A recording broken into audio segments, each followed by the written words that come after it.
Bonjour chers frères et sœurs, je vous salue vous qui aimez le Seigneur Jésus-Christ.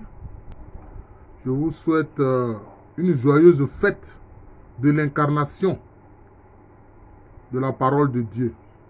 Une joyeuse fête de Noël. Oui. Beaucoup de gens ont du mal à comprendre cette doctrine-là, cette vérité. Ils se disent, mais comment Dieu Tout-Puissant qui a créé l'univers là, il va venir sous une forme humaine? Mais oui, c'est ce que Dieu a fait. Il est venu parmi les hommes, vivre parmi eux, excepté le péché. Voilà, c'est important. Alors, aujourd'hui, je voudrais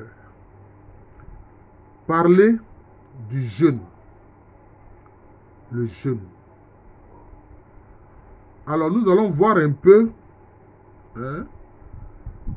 ce qu'était le jeûne anciennement et ce que le jeûne est devenu au sein de nos communautés. Alors, le jeûne, comme le dictionnaire le dit, c'est une abstinence totale ou partielle d'aliments et de boissons. Parfois aussi de relations sexuelles. Le jeûne faisait partie des rites de pénitence. On a vu dans le livre de Jonas, quand Jonas a commencé à parler à Ninive, le roi de Ninive a décrété un jeûne. Et même les animaux ont été contraints à ce jeûne-là. Alors qu'eux, ils n'ont rien à voir avec le mal fait par les populations de Ninive. Voilà.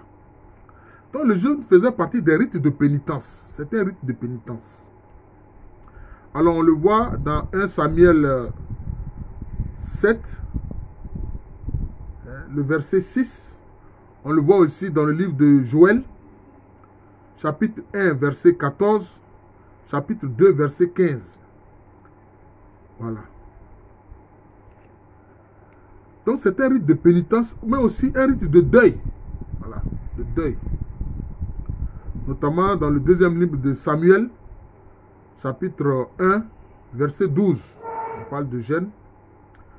Toujours dans le livre de Samuel, chapitre 3, verset 35.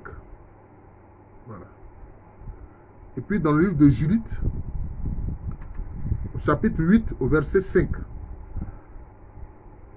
Alors, à l'origine, anciennement, il y avait un seul jour fixe de jeûne. C'était celui des expiations. Concernant justement la religion yaviste, voilà, que pratiquaient justement les Hébreux. Voilà. On le voit dans le Lévitique, chapitre 16, du verset 29 au verset 31. Anciennement, il y avait un seul jour fixe de jeûne. C'était le jour des expiations, comme pour expier les péchés. Voilà. Et puis aussi dans le livre des Nombres. Le livre des Nombres, au chapitre 29, au verset 7. Mais après l'exil, quand les Hébreux sont revenus de leur exil de Babylone, quand ils sont revenus de l'exil, on va instituer plutôt 4 jours de jeûne. 4 jours de jeûne en mémoire disons, des souffrances du peuple hébreu à Babylone. Voilà. Et ça, on le voit dans le livre de Zacharie, au chapitre 7, les versets 3 à 5. Et puis aussi au chapitre 8, au verset 19. Donc, on proclamait des jours de jeûne dans les situations critiques. Quand il y avait des situations critiques, difficiles, au plan national, même au plan local, on instituait des jeûnes. Par exemple, quand il y avait une sécheresse qui durait longtemps et qui provoquait la famine, donc on instituait un jeûne pour implorer Dieu d'envoyer la pluie, etc. Mais aussi, des personnes pouvaient jeûner sur leur propre initiative. Voilà, sur leur propre initiative. Donc on voit que par la suite, avec le yavisme, puis ensuite le judaïsme, les gens vont donner une importance très grande aux jeûnes. D'ailleurs, on le voit dans le passage de l'évangile. Il est dit que les pharisiens et puis les disciples de Jean-Baptiste jeûnent. Et ils ont reproché aux disciples de Jésus de ne pas jeûner. Mais qu'est-ce que Jésus leur a dit? Jésus leur a dit, mais ils sont avec l'époux. Pourquoi vous voulez qu'ils jeûnent? L'époux avec eux. Donc ils n'ont pas à jeûner, mais le jour où l'époux leur sera enlevé, ils vont jeûner. Cela veut dire quoi? Jésus voulait dire simplement que pour l'instant, il n'a pas encore vécu sa passion. Il n'est pas encore mort. Mais quand il va mourir, qu'il va ressusciter, même qu'il va s'en aller vers le Père, alors ses disciples vont jeûner. Vous voyez? Bon, ce qu'il a dit, ça nous concerne. Aujourd'hui, nous, les chrétiens, qu'est-ce qu'il en est? Bon, on voit que les premières communautés chrétiennes jeûnaient. On le voit dans le livre des Actes des Apôtres, notamment au chapitre 13, le verset 3, et puis au chapitre 14, le verset 23.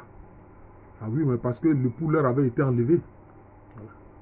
Maintenant, nous jeûnons pourquoi? Et quel est le sens du jeûne? Parce que quelquefois, certains pensent que le jeûne va contraindre Dieu à leur donner ce qu'il demande. Non. Ton jeûne ne peut pas contraindre Dieu à te donner ce que tu lui demandes. Non.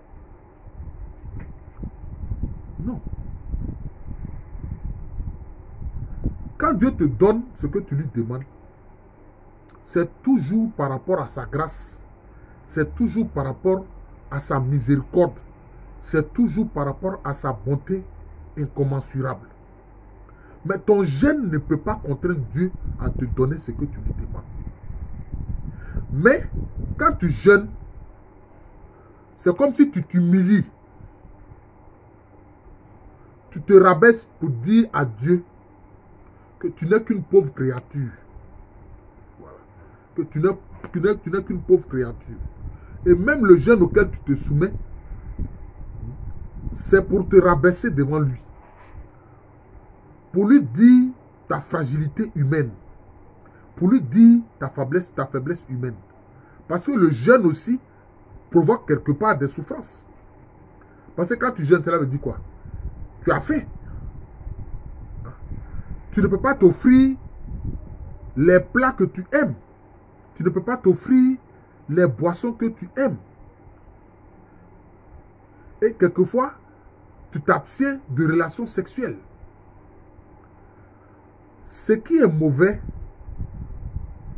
c'est de penser que en jeûnant, cela va contraindre Dieu à te donner ce que tu lui demandes. Il ne faut jamais avoir cette pensée. Mais il faut voir le jeûne comme un acte d'humilité, un acte d'abaissement. Voilà, un acte d'abaissement. Pour que le Seigneur ait pitié de toi. Voilà. Ce n'est pas pour qu'il te donne forcément ce que tu lui demandes, mais c'est pour qu'il ait pitié de toi. Voilà. Et s'il a pitié de toi, s'il prend pitié, et s'il applique sa miséricorde, s'il veut, il peut te donner ce que tu lui demandes. Mais il peut même ne pas te donner ce que tu lui demandes. Mais il va changer ton cœur. Tu vois. Il va changer ton cœur. Parce que s'il y a un jeûne physique, mais il y a un jeûne aussi spirituel. Ah oui. Parce que ce que nous faisons au plan physique a un pendant spirituel. Voilà. Il va amener ton cœur à jeûner. Voilà. Ton cœur a gêné. C'est-à-dire quoi? Quand ton cœur gêne, cela veut dire quoi? Cela veut dire que ton orgueil, là, ta suffisance, là, les idées élevées que tu as de toi, là, Dieu enlève ça. Dieu enlève ça. Pour remplacer ça par les abaissements. Parce que Jésus-Christ lui-même s'est abaissé. Et c'est par ces abaissements qu'il nous a sauvés. Nous sommes la veille au soir, nous serons bientôt à la veille au soir de l'incarnation, de la fête de l'incarnation, c'est-à-dire de Noël. Mais l'incarnation là, c'est-à-dire Dieu, la parole éternelle de Dieu qui est Dieu, qui vient dans le monde et qui se limite, qui se fait homme. C'est quoi? Mais c'est un abaissement. C'est un abaissement. Comment Dieu, la parole de Dieu par qui tout a été créé là, lui il vient comme homme pour vivre parmi les hommes, pour subir les mauvaises actions des hommes, pour se faire insulter. Et même quand il guérit les malades, les gens disent non, c'est par le chef des démons Belzébuth qui le fait, etc. Mais c'est un abaissement. C'est comme si c'est un jeûne divin que lui l'a fait. Ah oui, j'ose prononcer ce mot. Un jeûne divin. Jésus a fait un jeûne divin. Voilà. C'est pour ça que Paul a dit qu'il n'a pas revendiqué sa divinité. Mais il s'est anéanti lui-même en prenant la condition de serviteur. C'était un jeûne. Mais moi j'appelle ça un jeûne divin. Voilà. C'est comme ça. Alors, si nous jeûnons, Dieu, même s'il ne nous donne pas ce que nous lui demandons concrètement au plan matériel, mais il fera jeûner notre cœur. En donnant la capacité d'abaissement à notre cœur. En donnant l'humilité à notre personne.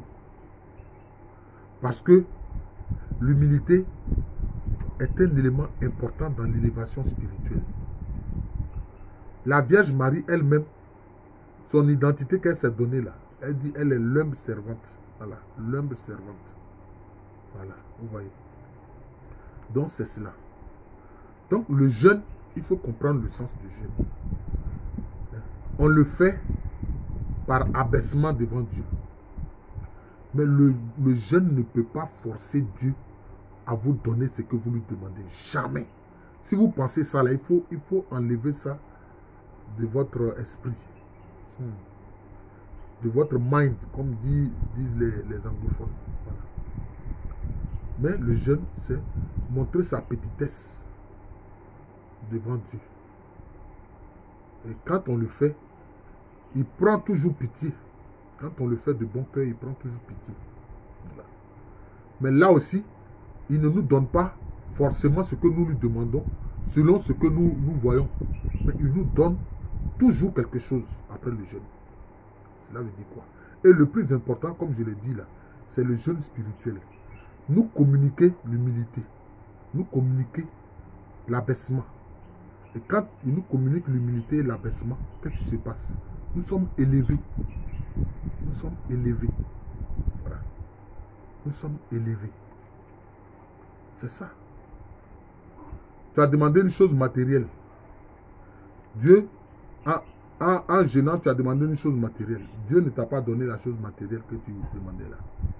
Mais il t'a élevé spirituellement. Donc tu vois, il t'a donné quelque chose de bien plus important. Parce que la chose matérielle que tu demandes là, elle est forcément périssable. Elle est périssable. Or, le don spirituel qu'il a mis en toi là, il alimente ça. Et ça dure.